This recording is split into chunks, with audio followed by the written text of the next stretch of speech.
वृंदावन विहारी लाल की जय। राधा रानी की जय। श्री गुरुदेव भगवान की जय। श्री राधे राधे। भक्ति प्रश्नोत्तरी कार्यक्रम प्रारंभ किया जा रहा है।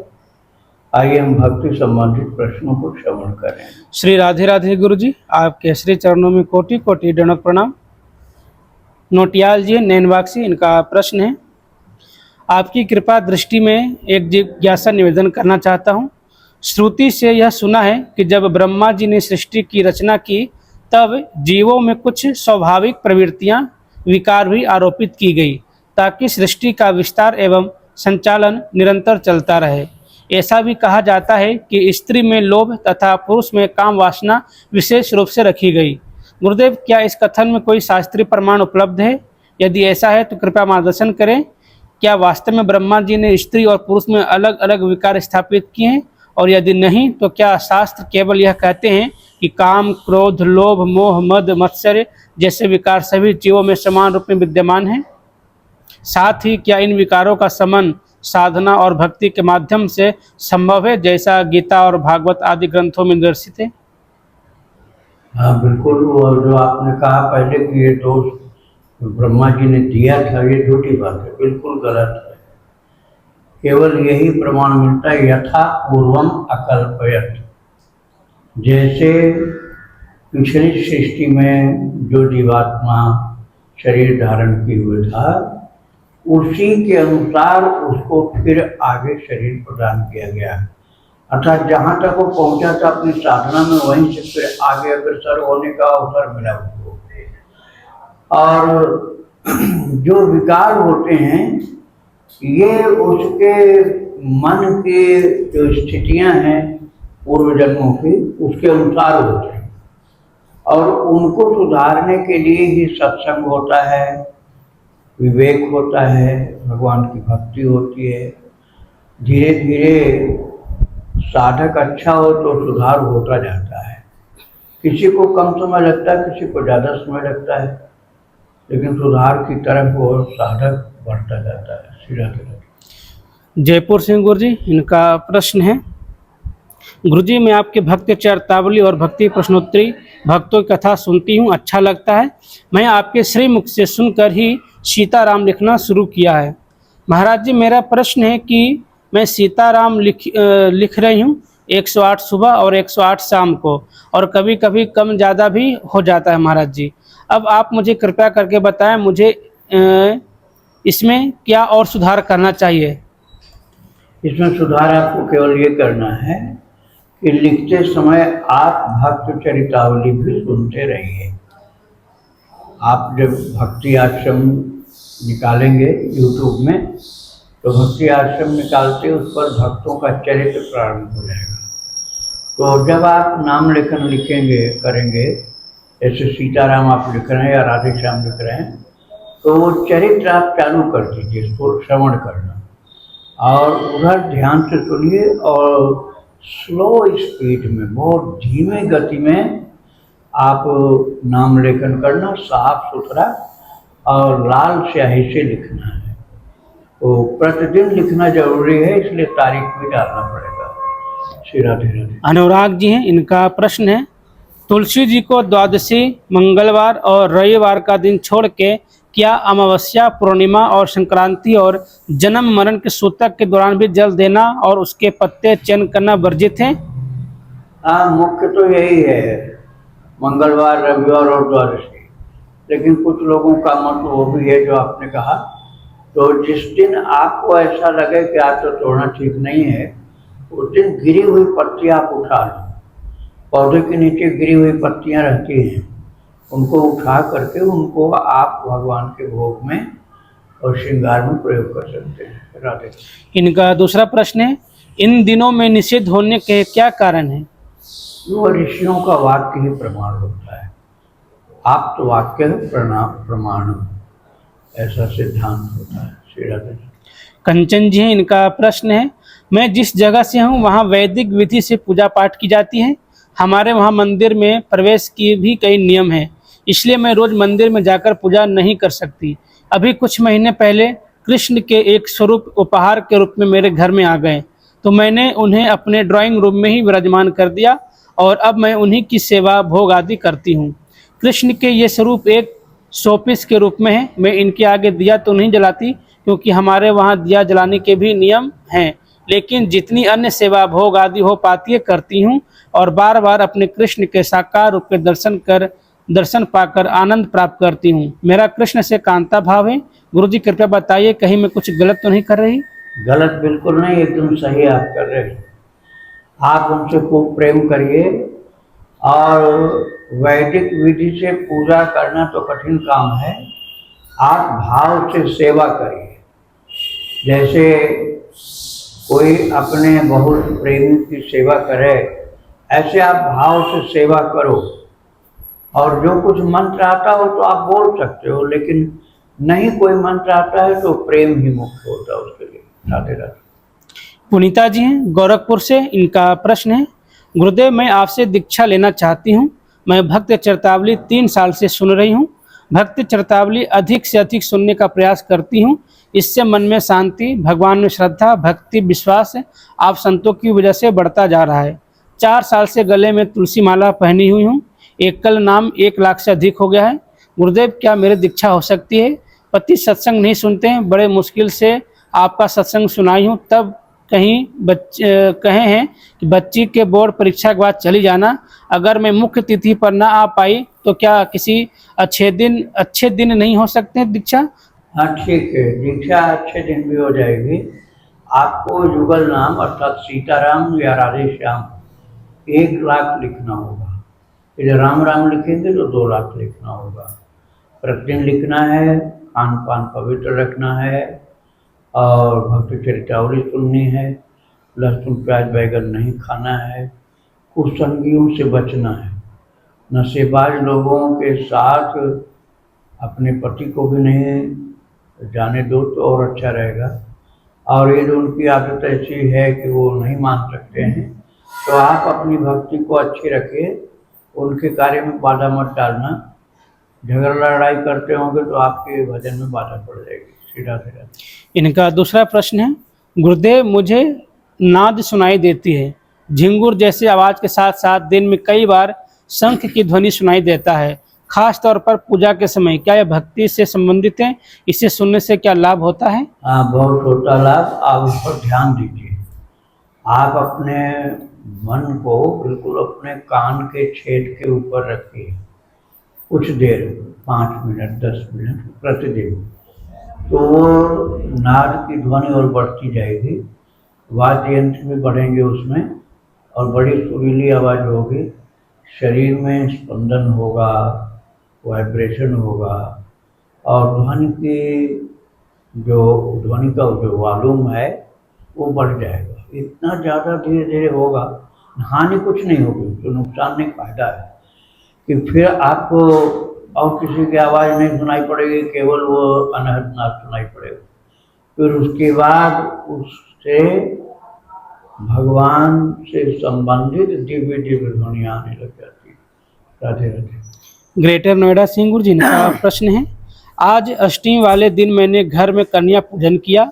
सभी कन्याएं अपनी थाली और हलवा पूरी लेकर चली गई, लेकिन एक कन्या रह गई।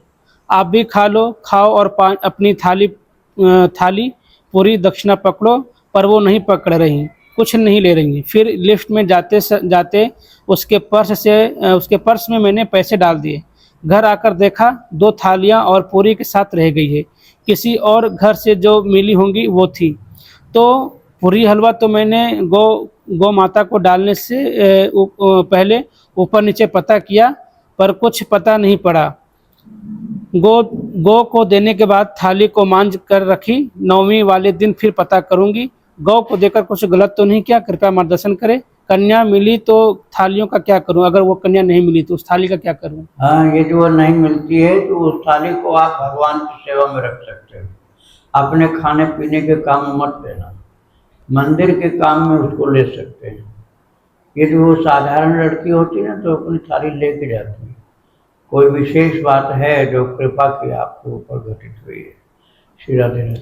और गुरुजी उस थाली की जो प्रसाद थी उसको गौ माता को खिलाती है तो कोई अपराध? हाँ, गौ माता को तो खिलाया जा सकता है, उसमें दोष नहीं लगेगा। राधे राधे। मुजफ्फरपुर बिहार से गुरुजी, इनका प्रश्न है, गुरुदेव आज के भक्त चेतावली में आपने श्रवण कराया भगवान चैतन्य महाप्रभु कह रहे हैं कि वेद अंधे हैं, वेद मेरा तत्व क्या जाने। हे गुरुदेव, इसका क्या तात्पर्य है, इसमें क्या गुण रहस्य, कृपा स्पष्टीकरण करने का कृपा करें और विस्तार से बताने की कृपा करें। भाई ये बात जो है ना सबके ऊपर लागू नहीं होगी। जो वेद पाठी हैं, वेद अध्ययन करने वाले हैं, उनके लिए वेद का बहुत महत्व है। यहाँ जो महाप्रभु चैतन्य महाप्रभु ने कहा है उसका तात्पर्य ये है कि वेद में नेति नेति कह करके भगवान के चरित्र को बताने के लिए सीमित कर दिया अपने को। जिसको नेति नेति का मतलब अब इतना ही नहीं, इतना ही नहीं, और भी आगे भगवान का वर्णन वेद में बहुत सांकेतिक ही किया गया। और जो मार्ग चैतन्य महाप्रभु बता रहे हैं वो प्रेम का मार्ग है। प्रेम का मार्ग जो है उसकी सीमा वेद नहीं पा सकता है। यही तात्पर्य है अंधे कहने का मतलब, अर्थात संपूर्ण रूप से दर्शन नहीं हो पाया प्रेम के मार्ग का किसी ग्रंथ को, ये भाव है। वेद के विरुद्ध नहीं थे चैतन्य महाप्रभु, लेकिन वो कहते थे वेद की सीमा से भी आगे भगवान की प्रेम की सीमा है। तो वेद की निंदा का तात्पर्य वहाँ नहीं है, वेद की सीमा से भी आगे भगवान के प्रेम की सीमा, ये बताना तात्पर्य है। श्री राधे राधे। अंजलि त्रिवेदी जी हैं कानपुर से, इनका प्रश्न है, आपकी कृपा से यह अधम गलत मार्ग से निकलकर सही मार्ग पर चलने का प्रयास कर रही है। महाराज जी, आपका सत्संग सुनकर मैंने शाम में सदाशिव नाम लेखन प्रारंभ किया है। नाम लेखन की 1 कॉपी भर गई है। हाँ ठीक है, बहुत अच्छा है, आप लिखते जाइए और जब लेखन पूरा हो जाए तब आपको तारीख बताई जाएगी दीक्षक। राधे राधे। इनका दूसरा प्रश्न है गुरु जी, महाराज जी इस कॉपी को भरी कॉपी को अब क्या करना आगे? उसको अपने पास इकट्ठा करते जाइए, जब दीक्षा आपको लेनी होगी तब सब एक साथ ले आना। राधे राधे। इनका आखिरी प्रश्न है, महाराज जी इससे नाम लेखन के बीच में 1-2 दिन का अंतर हो गया है। जो अंतर हो गया ना उसको उतना बढ़ा करके कुछ दिन लिखो। अब वो गलत तो हुआ, अंतर करना नहीं चाहिए। जैसे किसी दिन मान लो बीमार हो गए या बहुत घर में व्यस्तता हो गई तो उस दिन 1 लाइन लिख लिया करो, 1 लाइन केवल सीताराम, 2, 4, 5 बार लिख लो। इसमें 1 मिनट भी नहीं लगेगा आपका और हाजिरी लग जाएगी आपकी। तो यदि दीक्षा लेना है तो काफ़ी इकट्ठी करते जाइए, और दीक्षा नहीं लेना है तो फिर आप राम नाम बैंक में कभी भी जमा कर सकते हैं। राधे राधे। सुमन जी हैं जयपुर से, इनका प्रश्न है, सुंदरकांड करने की विधि का नियम बताने की कृपा करें। सुंदरकांड भक्ति का ग्रंथ है, कोई सकाम क्रिया करने का नहीं है, इसलिए विधि का नहीं, भाव का ही मुख्य अंग होता है। इसका प्रेम से करना है, बहुत भाव से करना है। विधि का पालन वहाँ ज़्यादा होता है ना जहाँ कुछ प्राप्त करना हो, कोई कामना विशेष हो, तो वहाँ विधि का पालन जरूरी होता है। प्रेम में तो भक्ति ही जरूरी है। बस आप भाव से भगवान को अपने सम्मुख बैठा के खूब गाओ, उनको सुनाओ, यही विधि है। राधे राधे। सोनू गुप्ता जी को जिनका छोटा सा प्रश्न है, दशहरा का मुहूर्त कब से शुरू हो रहा है, कृपया बताने की कृपा करें। कब, कितने बजे से? हाँ, दशहरा। नहीं, वो तो मैंने देखा नहीं। अब वो जो लोग देखे होंगे वही बता सकते हैं, मैंने तो देखा नहीं कि दशहरा कितने बजे शुरू हो। राधे राधे। अमित जी हैं, इनका प्रश्न है, गुरुदेव हनुमान जी के जन्म के बारे में कई कथाएं सुनने में आती है, उचित कथा, सही कथा कौन सी है? जैसे कि कई जगह सुनने में आता है कि कोई पक्षी थी जो दशरथ जी की खीर को ले जा करके दे दिए थे, और कोई आता है कि शिव जी के द्वारा स्खलन, ऐसा कुछ है, तो सही कथा कौन सी हाँ, है? ये दोनों कथाएं सत्य हैं। एक जन्म हुआ था रामनवमी के 6 दिन बाद, चैत्र पूर्णिमा, और दूसरी कथा में जन्म हुआ था हनुमान जी का दीपावली के ठीक एक दिन पहले, वो भी हनुमान जयंती, वो भी हनुमान जयंती। ये दोनों कथाएं सत्य हैं। राधे राधे।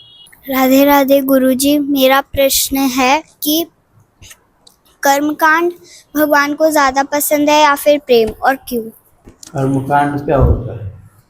कर्मकांड एक रूल होता है हाँ जो हमको फॉलो करना होता है भक्ति में। हाँ, नहीं भक्ति में नहीं फॉलो करना पड़ता, भक्ति में तो प्रेम को ही फॉलो करना पड़ता है।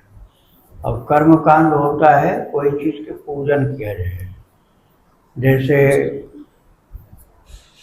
कोई कुआं खुदवाते हैं उसका पूजन करते हैं, कोई मकान बनवाते हैं उसका पूजन करते हैं, और किसी प्रकार का पूजन करते हैं गणेश जी का, गौरी माता का, तो वो जो पूजन होता है उसको कर्मकांड करते हैं। उसमें कुछ वैदिक मंत्र बोले जाते हैं।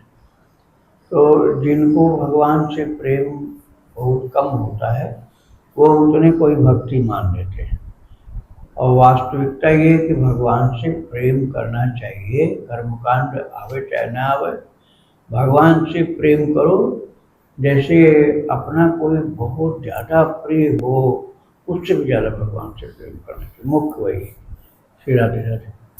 राधे राधे गुरुजी, आज मेरा प्रश्न ये है कि समुद्र मंथन में किसी भी देवता ने वह जहरीला जल ग्रहण नहीं किया, पर सिर्फ भोलेनाथ जी ने ही वह जहरीला जल ग्रहण क्यों किया? कृपया मेरा मार्गदर्शन कीजिए। हाँ, बात ये ना, वो देवताओं के महादेव, तो महादेव का मतलब हुआ सब देवताओं के ऊपर, शिव जी का नाम महादेव। तो जो परिवार में सबसे ज़्यादा हेड होगा, मुख्य होगा, उसको अपने बाल बच्चों की रक्षा करने के लिए मान अपमान सब सहना पड़ता है, दुख भी झेलने पड़ते हैं। तो ऐसे ही सब देवताओं की जान बचाने के लिए, सृष्टि की रक्षा के लिए उस विष को पान कर लिए और गले में अपने सामर्थ्य के कारण रख लिया उन्होंने। तो ये सबके भलाई का काम किया था, अपने स्वार्थ का नहीं किया था। श्री राधे राधे। वृंदावन बिहारी लाल की जय। राधा रानी की जय। श्री गुरुदेव भगवान की जय। श्री राधे राधे।